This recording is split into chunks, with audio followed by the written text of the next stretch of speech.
So this past Saturday, me and my girlfriend and some of her friends, we all went to this church to help do some volunteer work. We helped set up 519 meals to give out to homeless people in the city of Dallas. So how it started was, of course, we went to the church. Me and my girlfriend arrived a little late, but it's all good. Helped set up the bags with the meals in it. Each bag had a meal with chicken, corn, mashed potatoes, and a bottle of water, and a biscuit. Of course, we ran out of biscuits, so some bags didn't have biscuits, other bags did. We gave those out, and along with that, we gave away snacks, some granola bars, protein bars, and some Cheez-Its, more water and coconut water, and then we also gave out toiletry bags, one for general hygiene, and then we also had bags for feminine hygiene as well. And it was probably one of the most humbling experiences I've had in recent memory. The last time I've done any volunteer work was probably Thanksgiving of 2015, so 8 years ago, almost 8 years ago, which is absurd. But man, that was a great experience. Not only was it just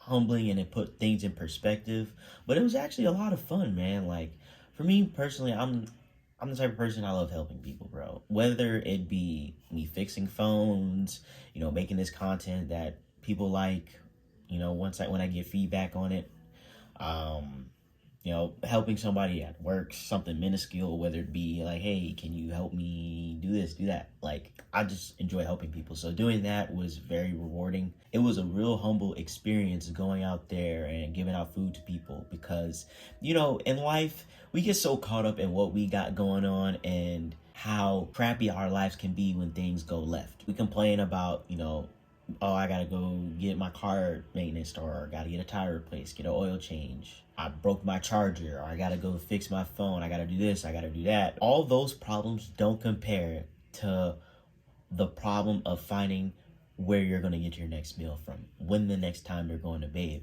and your safety and your security. We went to Dallas to pass out these meals to people, and we started off in this place called Tent City. So Tent City is pretty much a homeless community under a bridge on 35, I want to say. I don't know if it's I-30 or I-35, one of the two.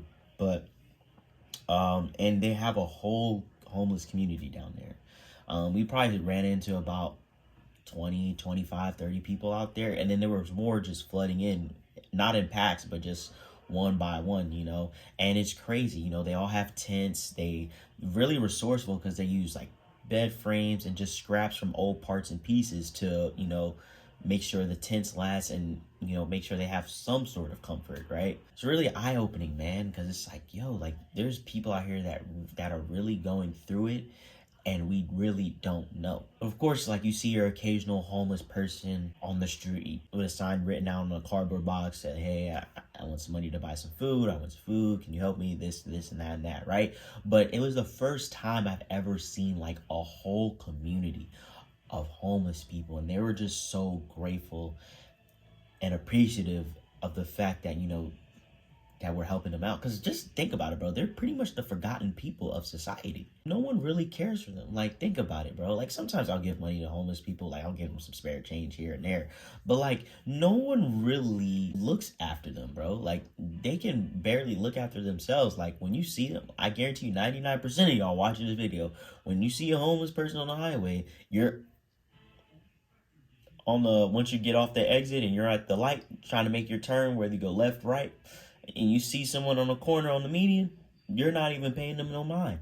Like, it's crazy that these people are the forgotten ones of society. They don't know where they're going to eat. They don't know when they're going to bathe. They don't know what's going to happen, bro, because it's up in the air. It's not the most safe area because you don't know who's going into these camps. Like, of course, there's people that come from the worst of the worst situations, but there's people that can have severe mental illness that could be real dangerous to these people. But because no one's looking after them, no one cares to look after them, they're pretty much in danger 24/7. They have to be on edge, probably super paranoid because they don't know. They don't know what could happen to them or who could be there. But sometimes the cops will come there and tell them to clear out the area and stuff. So they're constantly having to move around. And I'm just really grateful for the position I'm in right now. And of course, can it be better? Yes, it can be better, but it can be worse as well. Truth be told, like, majority of us are just one emergency, one bad accident happening to us winding up like that, And by the grace of God, you know, we've been blessed that to be able to have the things we have, the phones, the technology, the vehicles, the shelter, the clothes, and so forth and so on. But you know, these people don't have anything. You know, they were just super appreciative of the fact that we were coming out there. And the church that does it, it's a Baptist church. They do things like this like all the time. And you know, if you haven't done any volunteer work, like, I suggest you should, bro, because this is definitely one of the most humbling experiences I've ever been a part of. Just really makes you think, bro. Like, I know it sounds cliche, but it really can be worse, man. I'm just glad that it's not. Some people aren't fortunate enough to have a family that has the resources or just the support from their family at that, let alone that as well. So it's just, you know, I'm just glad that I'm in a position I'm in. If you're watching this video and you feel like you're down bad, like, go volunteer.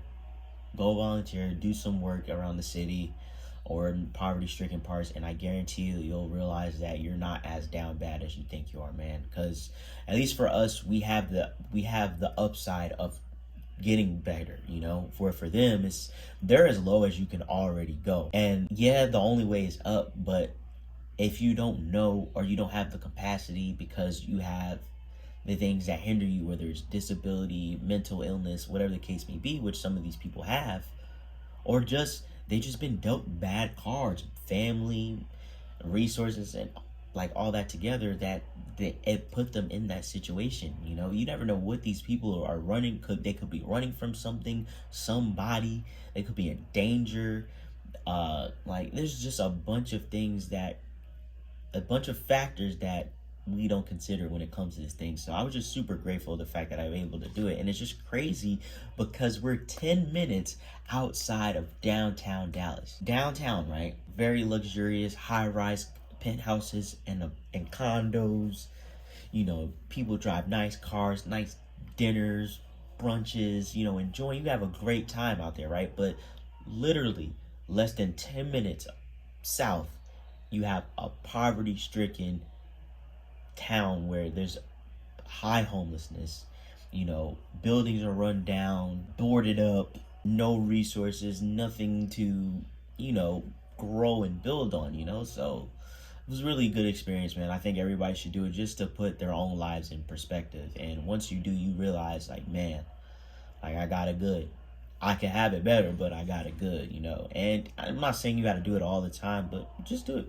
Do it every once in a while, just to give yourself that reminder when you feel like you're getting out of touch or when you're complaining too much, because that'll set you right back on track. So hope y'all enjoyed this video, man. I know this has been a little different from the content I have been putting out, but, you know, I just felt like I just wanted to share the experience. So be sure to like the video, comment, subscribe if you watch. If you don't watch, whatever the case may be, just support your boy. But I'm out of here, man. Peace out, guys.